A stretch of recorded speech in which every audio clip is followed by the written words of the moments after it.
A country wakes up one morning deep in debt.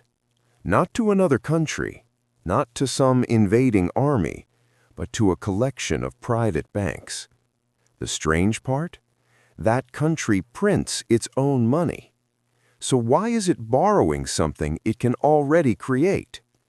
That's the quiet paradox sitting underneath almost every modern economy, and once you see it, you can't unsee it. Right now, governments across the world are running historic deficits. The United States, Japan, India, Europe, all of them. They tell us it's because of wars, pandemics, aging populations, or emergencies. But those are just the surface waves.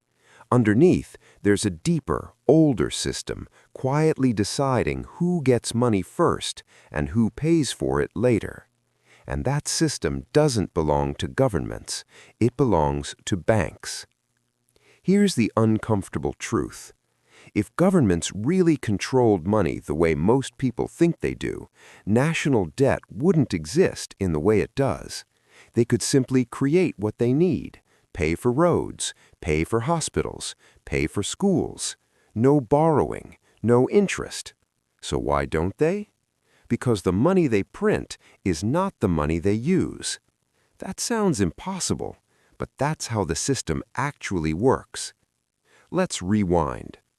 Imagine a small village with one bakery. Everyone in town uses bread as money. You work, you get bread. You save, you store bread. You pay rent in bread. Now imagine the baker also controls who gets new bread. If the baker gives you 10 loaves today, you owe him 11 tomorrow. That extra loaf is interest. That's the entire modern financial system in a cartoon. The banks are the baker. Governments are just very large customers. Most people think money comes from government printing presses, but in modern economies, over 90% of all money is created by banks when they make loans. When a bank approves a mortgage, it doesn't pull that money from a vault. It types numbers into existence, brand new money. But it comes with a condition. You owe more back than was created. So the system always creates more debt than money. That's not a bug. That's the business model. Now, here's where governments enter the picture. When a government wants to spend more than it collects in taxes, it doesn't go to its own central bank and say, create the money. Instead, it issues bonds. Bonds are basically IOUs. They say, lend us money today and we'll pay you back with interest later. Who buys those bonds? Mostly banks, pension funds, investment firms, and central banks who also operate through financial markets. So the government is borrowing money that the banking system created and then paying interest on it with taxpayer money.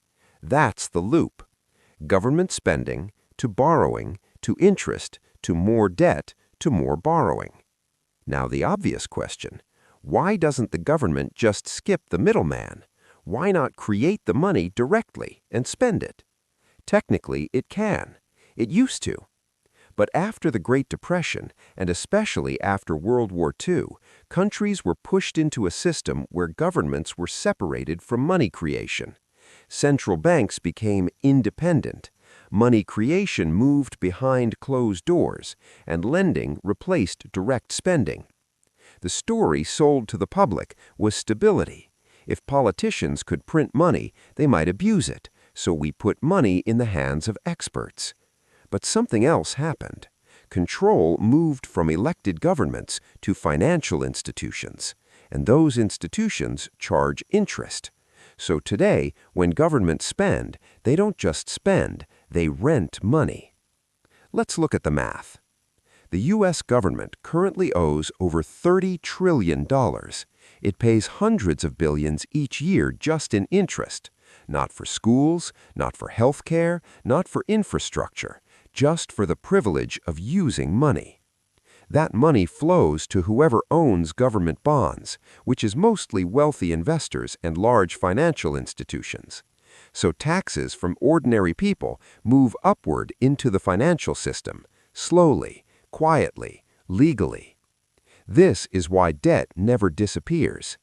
Every time a government pays interest, it needs more money. To get that money, it borrows again, which creates more interest. It's a treadmill that never stops.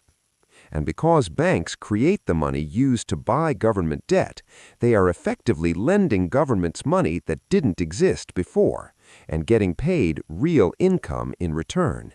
It's one of the most profitable arrangements ever invented. Now, let's add a twist. Governments are told they must be responsible, they must cut spending, they must not print too much money. But banks are allowed to create trillions whenever they make loans. So when the economy slows, governments are forced to tighten their belts. Banks get bailouts. When inflation rises, governments are blamed, but the money was created through credit. The irony is painful. The system pretends governments are reckless spenders, but it was built to make them permanent borrowers, and borrowers are always controlled. Because when you owe someone money, they have power over you. They can set conditions, austerity, budget cuts, privatization. This is why struggling countries are often forced to sell public assets, cut social programs, and raise taxes, not because money doesn't exist, but because they must earn money to pay their creditors, and those creditors sit inside the financial system. So the story we're told is scarcity, but the reality is design. Money is abundant when it benefits banks, scarce when it benefits people. Now, zoom out. This isn't just about budgets, it's about who decides what gets built in society. When money is borrowed, projects must produce returns, so we get toll roads instead of free roads, private hospitals instead of public ones, student loans instead of education. Everything must pay, because someone, somewhere, is collecting interest. This is why even rich countries feel broke. They aren't out of money, they're drowning in obligations. So the next time you hear a government say, "We can't afford it," what they really mean is, "We can't borrow more without consequences," which is a very different thing. And that brings us to the real question. If governments already have the power to create money, and banks already create most of it, who should that power belong to? Because whoever controls money controls the future, and right now, it isn't the people who vote.